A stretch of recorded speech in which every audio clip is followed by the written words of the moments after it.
আসসালামু আলাইকুম। বাংলাদেশ পরমাণু শক্তি কমিশন general attendant ২৭ September ২০২৫ MCQ exam হয়েছে। সমাধানের চেষ্টা করি। গণিত অংশটুকু a minus second bracket a minus a plus 1 equal what. তাহলে প্রথম বন্ধনী কাজ করতে হবে এ মাইনাস এ মাইনাস দ্বারা গুণ করলে হবে -1 সেকেন্ড ব্র্যাকেট এ মাইনাস এ মাইনাসে প্লাস এ প্লাস হচ্ছে 1।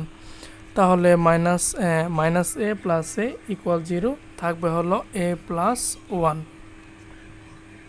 পরের প্রশ্নে আসি। পিতা ও পুত্রের বয়সের গড় মাতা ও ওই 3 পুত্রের বয়সের গড় অপেক্ষা 2 বছর বেশি। তাহলে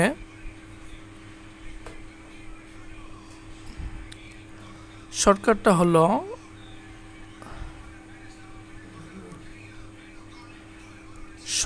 হচ্ছে আমরা একে ধরবো হলো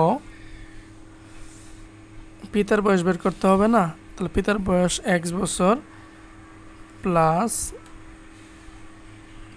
3 সন্তানের জন্য আমরা ধরি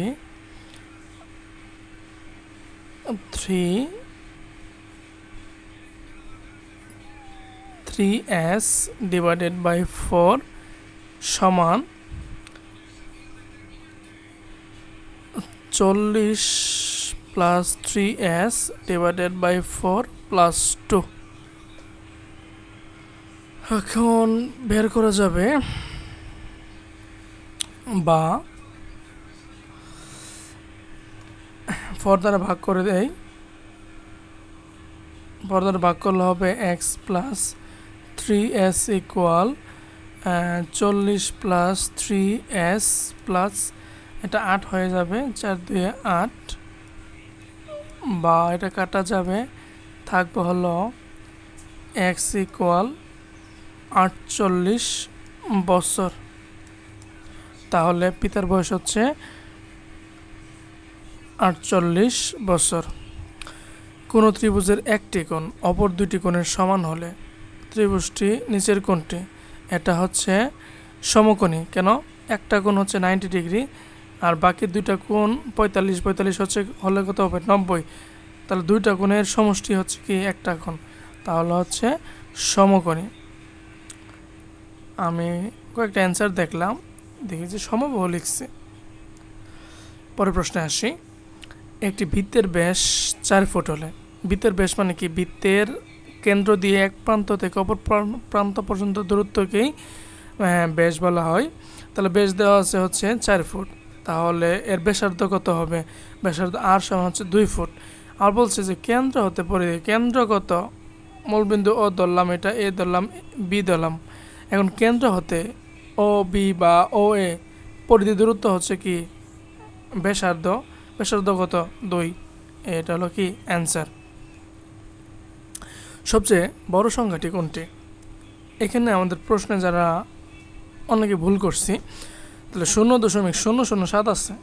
এখন এই বেশি শূন্যর জন্য ধান্দায় আমরা এটা শূন্য মনে করে ফেলছি, অনেকে অ্যান্সার দিয়ে ফেলছি 0.008 হয়ে যায়। এটা অ্যান্সার হচ্ছে 0.007। আর বাকিগুলোতে কিন্তু শূন্য বেশি আছে। বড় সংখ্যা এটা। আর সবচেয়ে কি যদি ছোট সংখ্যা হইতো তাহলে এটা হয়ে যেত। পরটা আসি। একটি বর্গক্ষেত্রের ক্ষেত্রফল 900 বর্গ মিটার। তাহলে বর্গক্ষেত্রের ক্ষেত্রফল সমান আমরা কি জানি? এই স্কোয়ার সমান হচ্ছে কি 900 বর্গ মিটার। তাহলে এই সমান হচ্ছে 900কে যদি বর্গমূল করা হয় পাবো আমরা 30, এ ইকুয়াল 30। এখন বর্গক্ষেত্রের পরিসীমা সমান 4a, 4 ইন্টু এ মানে 30, 3 4 12, 120। তারপরে 20টি কলার মধ্যে 20% পচা হলে ভালো কলার সংখ্যা কত? 20% পচা মানে কি?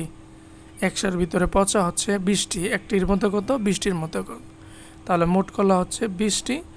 20% পচা হলে 100টির মধ্যে পচা সমান 20টি, একটির মধ্যে হলো 20/100, অতএব 20টির ভিতরে হচ্ছে কি 4টি পচা, অতএব ভালো কলার সংখ্যা হচ্ছে 20 - 4 সমান 16টি কলা। অথবা ডান পাশে দেওয়া অনুভব করা আছে যে মোট কলা সমান 20টি, 20% পচা হলে ভালো কলা সমান 100 - 20 সমান 80%।